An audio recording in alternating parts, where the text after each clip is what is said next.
So a lot of the inbox messages that I get, or DMs that I get, are surrounding my time at Speaker's Corner. If people know me or they don't know me, London Speaker's Corner is a place in the UK where freedom of speech is allowed. It's the place in the UK where you are basically allowed to go down there each Sunday and you're allowed to talk about any subject.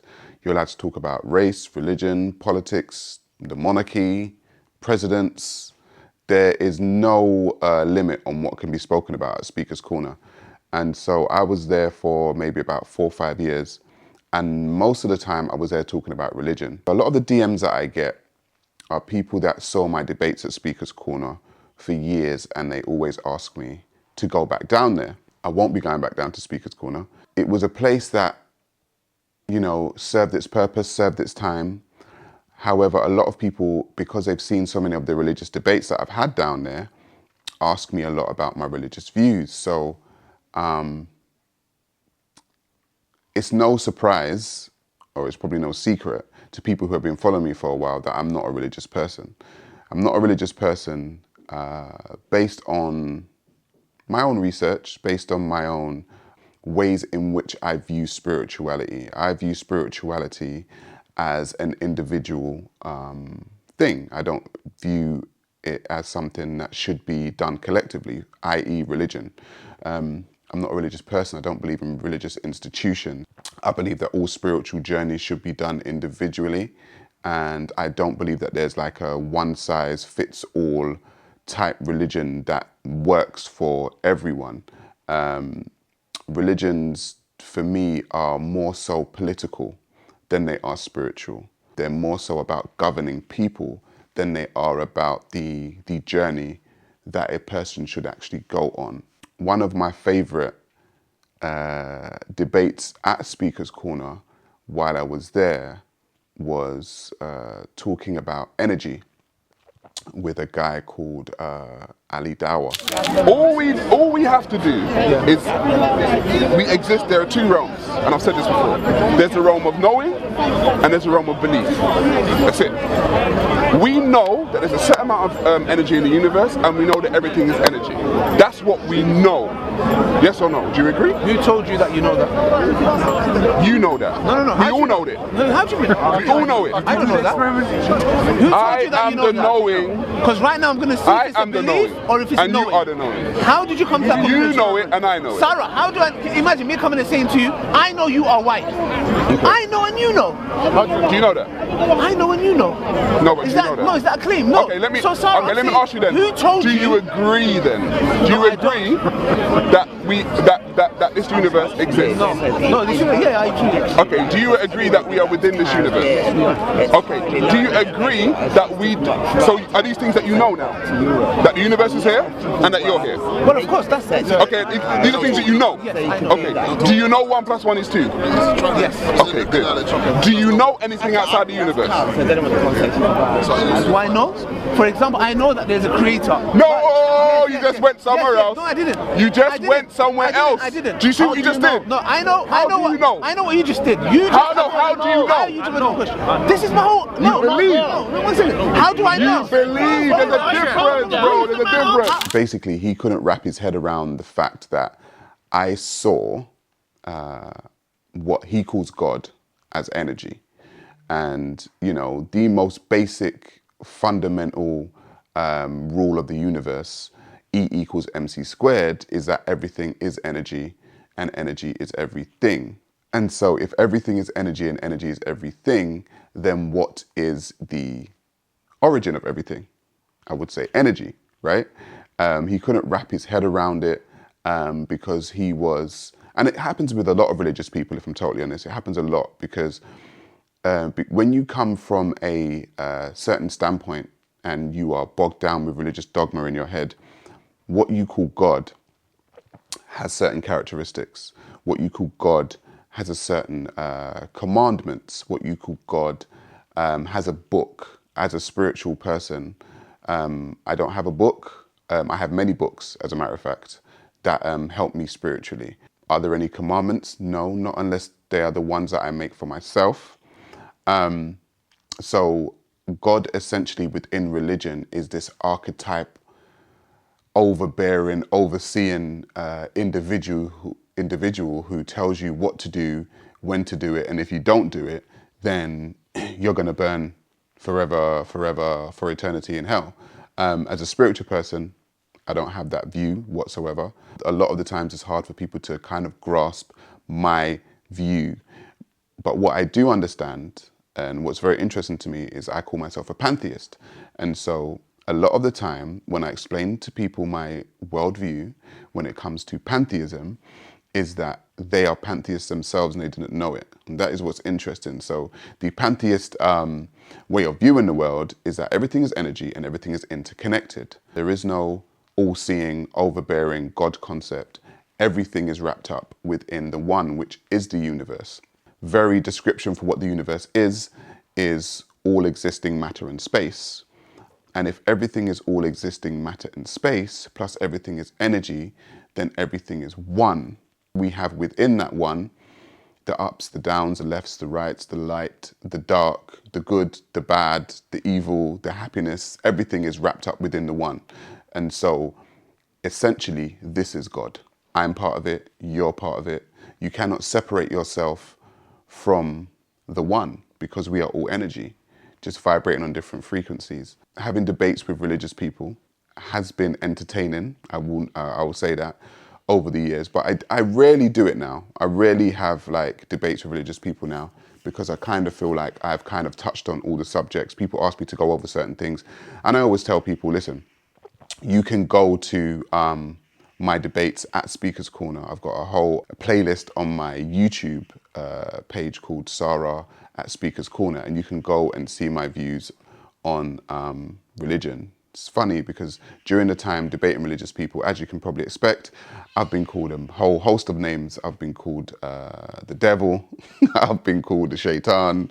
I've been told that, you know, I'm gonna burn in hell, like all kinds of things, and it's interesting, and I get it. You know, that is your worldview. However, what I find is religious people don't have the ability or capability to see it from another point of view. I do because I grew up religious. I grew up as a Seventh-day Adventist Christian. That was a very interesting way to grow up. My whole family is Seventh-day Adventist Christian. I've grown up religious. I know how to view the world from a religious lens. However, a lot of religious people do not know how to view the world without having their religious lens on. And so, of course, I'm going to be the devil. Of course, I'm going to be the shaitan. Do you know what I mean? Of course, I'm going to burn in hell. But for me, there's a certain arrogance that happens with when you become part of an institution, a dogmatic institution like religion. You tend to think that you're better than other people. And specifically Abrahamic religions, you tend to think that, you know, you're special and other people are not. However, people can be special if they join your group. And your group may be, I don't know, Muslim, Christian, Jew, whatever. But if they join your group, then they can be just as special as you, because this God, apparently, that made everyone, yeah, has special people, you know, which always makes me, you know, laugh, if I'm totally honest, because it's like if God made everyone equal, then why are you special? You're only special because you follow God. I would have this debate at Speaker's Corner about God being all-knowing, right? So I would always say, okay, so if God knew that you weren't going to follow him, but made you anyway, then didn't God just make you not to follow him? Because God's the creator of everything, right? And then, you know, they kind of have to wrap their head around that one. And it's like, well, no, you've got free will. If God already knew from the beginning what you would do, then you have no free will.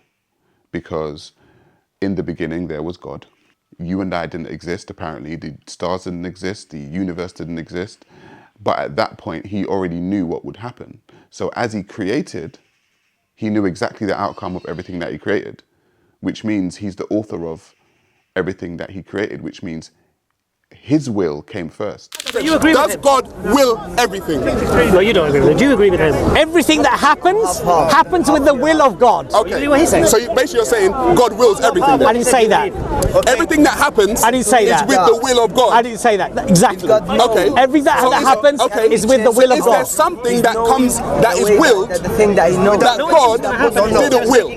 No. So then it's all God's will then? even your will is So then even me touching you right now, that's God's will? No. His will as God was to create you knowing you were going to not follow him. He didn't need to create you knowing you were not going to follow him. He could have just not created you, but he chose to knowing that you would not follow him. And so all of these things that didn't make sense to me is one of the main reasons why I didn't continue following religion. I do remember like a very interesting thing that happened to me like in my 20s when I was kind of on my journey, specifically with my family pastor. My family pastor had held a lecture in Black History Month, and during this month, he said, "Okay, we're going to hold this lecture and show how Black people are, really great, and we're going to look at it from a biblical perspective." Now, what was interesting is that he took this lecture and basically said that Black people are from the lineage of Ham/Canaan. If you know the story of Ham/Canaan in the Bible, you will know that Noah had 3 sons, Ham, Shem, and Japheth. And Ham had a son called Canaan, but he was cursed, right? So Ham's son Canaan was cursed, and in a lot of the Jewish literature, he was cursed black. He was like what they call the father of the Negro. And so my pastor, I sat down and watched this lecture. My family pastor, I watched the lecture. He, for an hour and a half, tell us that we are from the lineage of Ham and Canaan. And so afterwards, I just had a question for him. I was like, well, it's Black History Month, Pastor. And you've literally just spent an hour and a half telling us as Black people in here that we're from cursed people. How is that doing anything for our self-esteem? And let's just say it went a little bit left from there. These are just one of the many things that didn't make any sense to me when it comes to religion. I've debated people from the religion of Islam when I was at Speaker's Corner for years. I look at things from a lot of the time from the perspective of someone who's Black. And when you look at the religion of Islam from the perspective of someone who's Black, mainstream Sunni Islam, and their hadiths, you will find that their Prophet Muhammad was described as a white guy and owned and traded Black people as his slaves. There's nothing in me as a Black man that can follow a white man who owned and traded Black people as his slaves. As a matter of fact, what was very interesting in 2020 when the BLM riots happened in the UK, people in the UK tore down a statue of a man called Edward Colson. People were like, why are you tearing down the statue? And they said, oh, he's a white guy and he used to own slaves, and they tore the statue down. And I was like, well, if you go to the religious literature of Islam, the Prophet Muhammad's a white guy who owned Black slaves. I don't see Black people or anyone tearing down, that image or, questioning that. And it's just very interesting that when it comes to religion, what I find is people are able to remove their common sense, to remove their rational, analytical abilities to actually decipher information and just remove it and just believe any nonsensical thing. And me as a person who is analytical, I can't do that. I just can't. One of the very interesting things that I find psychologically about religious people is the ability to remove your common sense and replace it with, I don't know, fairy tale stories or affiliations. Because if you're affiliated with something, I could be affiliated with X, Y, and Z, a person, for example. But if there's information about that person that is contradictory to what I already knew about that person, I have to look at that information and say, you know what, actually, I thought I knew that person, but this information, which is factual, I've now got to go with this information. And that is the thing about me. I feel like I'm able to change my mind, should I come upon new information? Because no one knows everything. We think we know until we know something different. What I find of religious people when I was debating them at Speaker's Corner is I would bring them new information and they still weren't able to take on the new information because they're affiliated themselves and locked themselves into this other dogma. They just weren't able to decipher this information. And I would watch somebody, it was very interesting to me, like I would do like an experiment. Like I would ask them if 1 + 1 is 2 and they would say, yes, of course. And then I would ask them if they are here and they would say, yes, of course I'm here. And I would ask them, are you speaking to me? And they would say, yes, of course I'm speaking to you. And then I would say, do all those things make sense to you? And they would say, of course they make sense.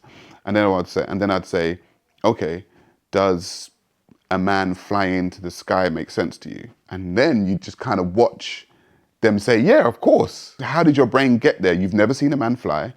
You know, you've never seen a snake talk, for example. You've never known a man to be dead for 3 days and then rise again. Do you know what I mean? Like you'd literally watch people, you watch their eyes gloss over and they would argue the point. And I just found that very interesting when it comes to people that have a religion. I don't believe that people shouldn't have a religion or a belief system. I am for people having belief systems. All I'm saying is I don't have to believe what you believe. If you think as a religious person that you're going to come and tell me that I'm going to burn or I'm a bad person because I don't believe in your thing, I'm literally going to tell you to go fuck yourself. Don't think you can come around here telling me X, Y, and Z, because the bottom line is most people that profess to be living religiously probably aren't living that way. There's been countless stories after countless story after countless story of people being quote unquote exposed for living a different way. And the thing is, there's a thing with being holier than thou for me. Like, I don't believe that I'm better than any other person on this planet. And so as a human being, I'm gonna go through my ups, my downs. I'm gonna do things that are right. I'm gonna do things that are wrong. And I understand that as a human being. I don't want another human being coming to me acting as if they are better than me, because I know 9 times out of 10, you're going to go through the same things, you know, that I'm going through. When it comes to religion, I find it very interesting, the psychology around religion. There's a reason why I'm not religious. However, I would class myself as spiritual based on mostly scientific data. And on my own personal experiences. And I'm someone who reveres their ancestors, right? And I'm somebody who meditates. When I talk about that, people say, oh yeah, well, you've got a belief system too. And you know, you believe in this. And I'll be like, yeah, of course, I believe in something, right? But you don't have to believe in it. Something personal to me. And people can't wrap their head around that. It's like, yeah, but you have a belief. And it's like, yeah, well, because I believe that beliefs are individual. I have my own individual belief. I do not think that because you don't have the same belief as me, that you're less than me. And as a matter of fact, I don't need you to even believe what I believe. It makes no difference to me whether you believe what I believe. Whereas with religious people, it makes a difference. They want you to believe what they believe. They desire you to believe what they believe. They want you to do it, otherwise you're going to burn in hell and all this kind of stuff. I just don't have that desire. It's personal to me. This is what I believe, and that's that. You can call me an idiot for it. Do you know what I mean? You can call me crazy. I really couldn't care less. I think religions are very quite insecure. If you're confident in what you have, you can just be who you are, and you don't need anyone to believe in you, and you don't need anybody's approval. Abrahamic religions specifically seem to need people to believe them. I need you to take on what I got. I need you to have what I have. And it's like, well, if you're secure within what you've got, just be, you know, just be. Don't worry about anyone else. You don't need me. I don't need you. I don't need you to believe what I believe. Why do you need me to believe what you believe? Why do you go around knocking on people's doors, you know, trying to get them into your thing? Why do you set up stalls on a Sunday, you know, trying to call people to your thing? It's like, you can't be that secure. Like, you don't need people. If you are secure within yourself, just be. And if somebody wants to ask a question about what you have, then so be it. But you don't need to really call people to what you have. Because I seriously do believe that once you start thinking that this spiritual journey is a one-size-fits-all thing, and just because I believe this, you should believe it too, you start to devoid yourself of what is that spiritual essence. It should definitely be an individual journey.